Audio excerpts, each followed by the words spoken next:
Assalamu alaykum wa rahmatullahi wa barakatuh.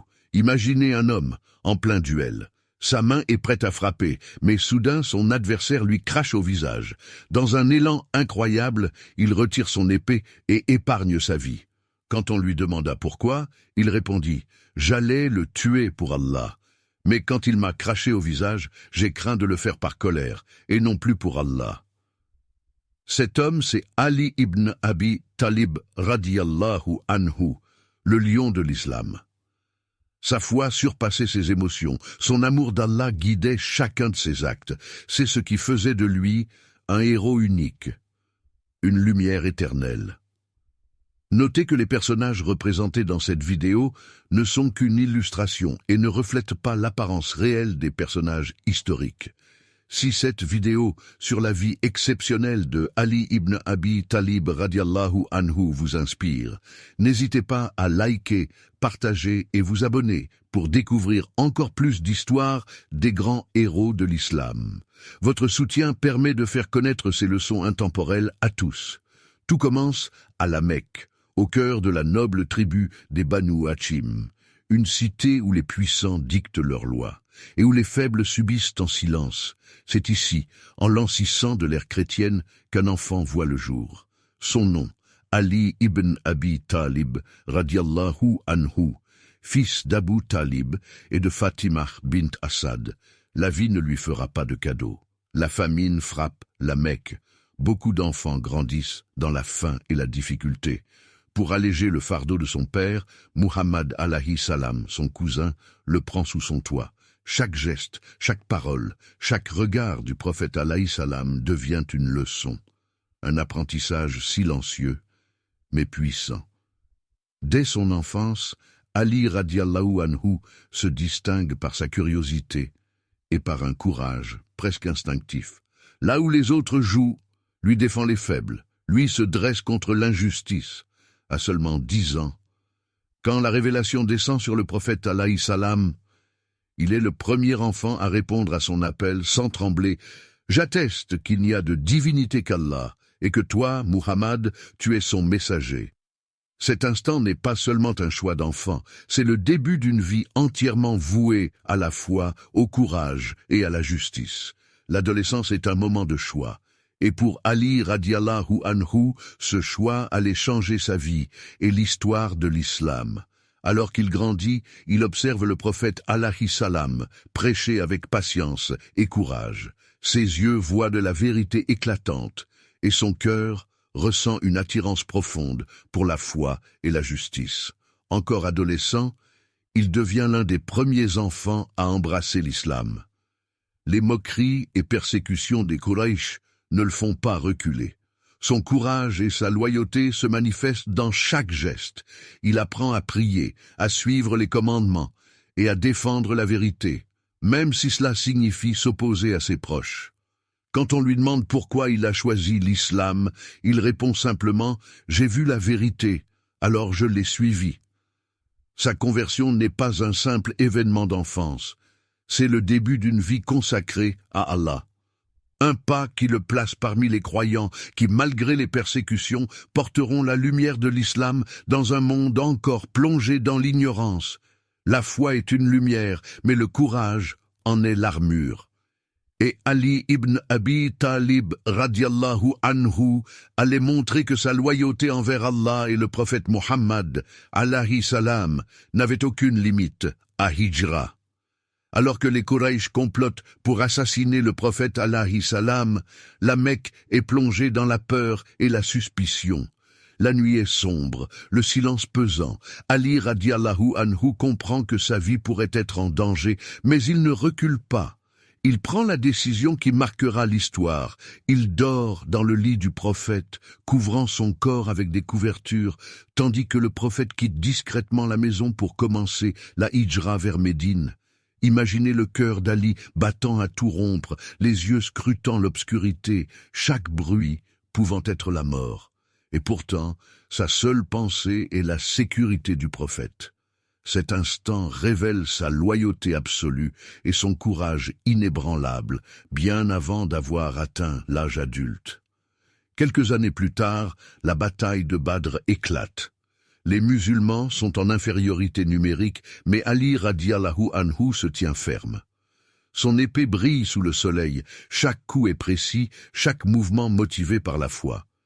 Il se trouve face à un guerrier plus grand et plus expérimenté. Alors que la peur pourrait paralyser un autre, Ali avance, prononce le nom d'Allah et par sa détermination et sa technique met son adversaire à terre, protégeant ses frères musulmans et inspirant le courage autour de lui. À Uhud, malgré une blessure qui aurait arrêté n'importe quel autre combattant, Ali reste aux côtés du prophète alayhi salam. Il protège le prophète avec son corps, repoussant les ennemis, incarnant le principe que le vrai courage est de défendre la vérité même au péril de sa vie. À la bataille du fossé, les Quraysh envoient leur champion, Amr ibn Abd Woud, défiant les musulmans à un duel singulier. La peur se lit sur certains visages, mais pas sur celui d'Ali radiallahu anhu. Il s'avance, déterminé, et avec sa foi comme armure, il affronte le champion. Chaque mouvement est stratégique, chaque geste précis. Quand il triomphe, c'est non seulement une victoire physique, mais un triomphe moral et spirituel qui renforce le courage de tous les croyants autour de lui. Lors d'un combat contre un ennemi, Ali ibn Abi Talib radiallahu anhu le met à terre. Sa main se lève pour frapper, mais soudain l'homme lui crache au visage. Dans un élan de maîtrise et de foi, Ali radiallahu anhu retire son épée et épargne sa vie. Lorsqu'on lui demande pourquoi, il répond avec humilité « J'allais le tuer pour Allah, mais quand il m'a craché au visage, j'ai craint de le faire par colère et non par foi. » À Khaybar, le prophète annonce « Demain je donnerai le drapeau à celui qu'Allah et moi aimons. » Ali radiallahu anhu saisit ce drapeau, sentant le poids de la responsabilité. Il avance vers la forteresse ennemie, franchit les portes, ouvre les verrous et inspire la victoire pour les musulmans. Sa bravoure ne se mesure pas seulement au coup qu'il porte, mais à la confiance et la foi qu'il transmet à tous ceux qui le suivent. Chaque duel, chaque bataille, chaque décision courageuse n'est pas motivée par la gloire, mais par la fidélité à Allah et au prophète alayhi salam, et par la protection de la vérité et de la justice. Après avoir montré son courage sur les champs de bataille et sa loyauté absolue envers le prophète Muhammad, alayhi salam, il épouse Fatima az-Zahra radiallahu anha, la fille bien-aimée du prophète. Même les plus grands héros ont un cœur tendre. Pour Ali ibn Abi Talib, radiallahu anhu, l'amour allait devenir une autre forme de courage, un engagement profond de loyauté et de piété. Leur foyer devient un sanctuaire de foi et de simplicité. Même au milieu des tensions et des épreuves, ils vivent modestement, priorisant la droiture et la piété sur richesse ou pouvoir. La laisse préfère nourrir un voisin affamé plutôt que d'acheter des biens luxueux, démontrant que la véritable force réside dans la générosité et la piété. De cette union naissent Al-Hassan et Al-Hussein radiallahu anhuma, qui deviendront à leur tour des symboles de courage et de sacrifice. La maison d'Ali ibn Abi Talib radiallahu anhu est un lieu où le courage rencontre la douceur, où la bravoure d'un lion s'équilibre avec la tendresse d'un père et d'un époux aimant. Le mariage de Ali ibn Abi Talib radiallahu anhu et de Fatima radiallahu anha montre que la force ne se limite pas aux batailles et aux exploits militaires.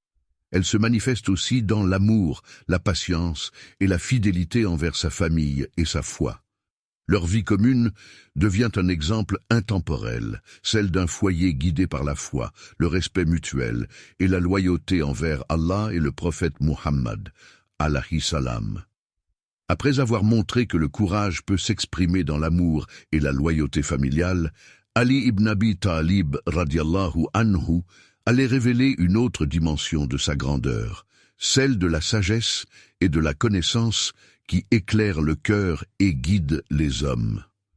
Dès sa jeunesse, Ali radiallahu anhu fait preuve d'une soif insatiable de connaissances. Le prophète alayhi salam le surnomme la porte de la science, Ali radiallahu anhu maîtrise le Coran, la jurisprudence et la sagesse divine. Des compagnons viennent le consulter pour résoudre des conflits et Ali tranche toujours avec justice et humilité. Sa capacité à expliquer les versets du Coran et à appliquer la loi divine inspire respect et confiance. Sa science n'est pas seulement intellectuelle, elle est spirituelle. Il comprend la profondeur du cœur humain et conseille avec compassion et clairvoyance. Dans les assemblées, il éclaire les musulmans sur les versets du Coran, montrant comment la foi et la loi divine peuvent s'appliquer à la vie quotidienne, même dans les situations les plus complexes. Sa parole est un phare pour ceux qui cherchent guidance et compréhension. Mais sa science ne se limite pas à l'intellect. Elle est profondément spirituelle.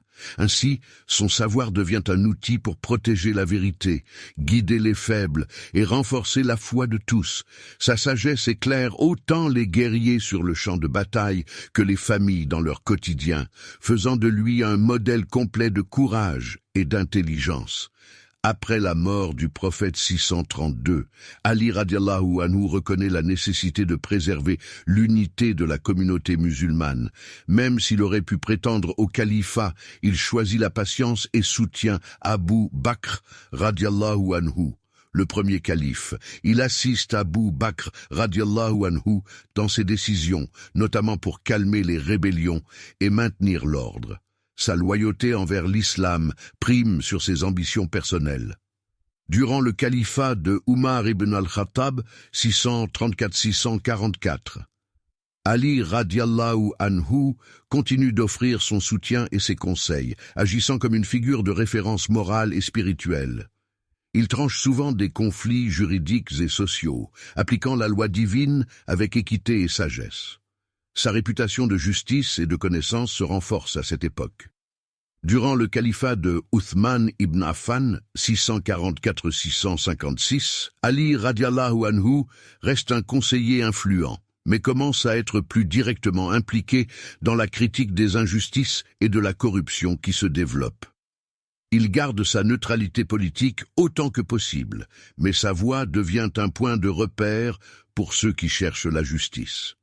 Il avertit Uthman radiallahu anhu de certaines pratiques des gouverneurs qui s'éloignent de la charia et tentent d'équilibrer loyauté et droiture. Avant de devenir calife, Ali ibn Abi Talib radiallahu anhu n'a pas cherché le pouvoir, mais a toujours agi dans l'intérêt de la communauté, combinant sagesse, patience et justice, tout en se préparant à un rôle de leadership quand Allah l'appellerait. Après l'assassinat tragique de Uthman ibn Affan radiallahu anhu en l'an 40 de l'Hégire, 661, la communauté musulmane est plongée dans le chaos et la confusion. Les tensions internes menacent l'unité de l'islam. C'est dans ce contexte que Ali radiallahu anhu devient le quatrième calife, appelé à restaurer la justice et l'ordre. Après l'assassinat de Uthman ibn Affan radiallahu anhu, plusieurs factions contestent l'autorité d'Ali radiallahu anhu, certains pensant que la vengeance pour Uthman doit primer sur la justice. Pourtant, Ali radiallahu anhu refuse de laisser ses décisions être guidées par la colère ou l'ambition personnelle. Lors de la bataille du Jamal, il se confronte à Aïcha radiallahu anha, Talha radiallahu anhu et Zubayr radiallahu anhu, non pas par haine, mais pour restaurer l'ordre et protéger la communauté, cherchant à limiter les pertes et préserver les musulmans. À Siffin, face à Muawiyah radiallahu anhu, il privilégie d'abord la réconciliation et la patience, démontrant que la force doit toujours être guidée par la foi et la justice.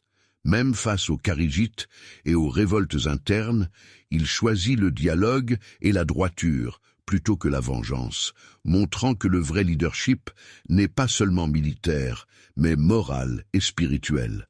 À travers toutes ces épreuves, Ali radiallahu anhu gouverne avec humilité et intégrité, protégeant les faibles, remplaçant les gouverneurs abusifs, inspectant les terres publiques et assurant l'équité, prouvant que la justice prime toujours sur le pouvoir ou la colère personnelle. Mais même le plus juste des califes ne peut échapper aux épreuves de ce monde. Après avoir guidé la communauté avec courage, patience et intégrité, Ali radiallahu anhu allait bientôt affronter le destin ultime, un moment qui scellerait à jamais son nom dans l'histoire de l'islam. En 661, 40 H, alors qu'il se rend à la mosquée de Koufa pour prier, un kharijite nommé Abd al-Rahman ibn Muljam l'attaque à la tête avec une arme empoisonnée. Malgré la douleur, il reste ferme dans sa foi et récite des paroles de Tawhid. Après 3 jours, il rend son âme à Allah, laissant un héritage moral et spirituel immense. Son martyre symbolise le sacrifice ultime pour la justice, la foi et la loyauté envers Allah et le prophète alayhi salam. Ali radiallahu anhu laisse un héritage éternel de courage, de science, de loyauté et de justice. À travers ses enfants, ses enseignements et ses actes, il continue d'inspirer les musulmans. Sa vie est une leçon. Que le courage soit guidé par la foi, que la science soit accompagnée de sagesse, que le pouvoir serve la justice. Son exemple illumine les cœurs et guide les actions de tous ceux qui cherchent à vivre selon les principes d'Allah et du prophète Muhammad, alayhi salam.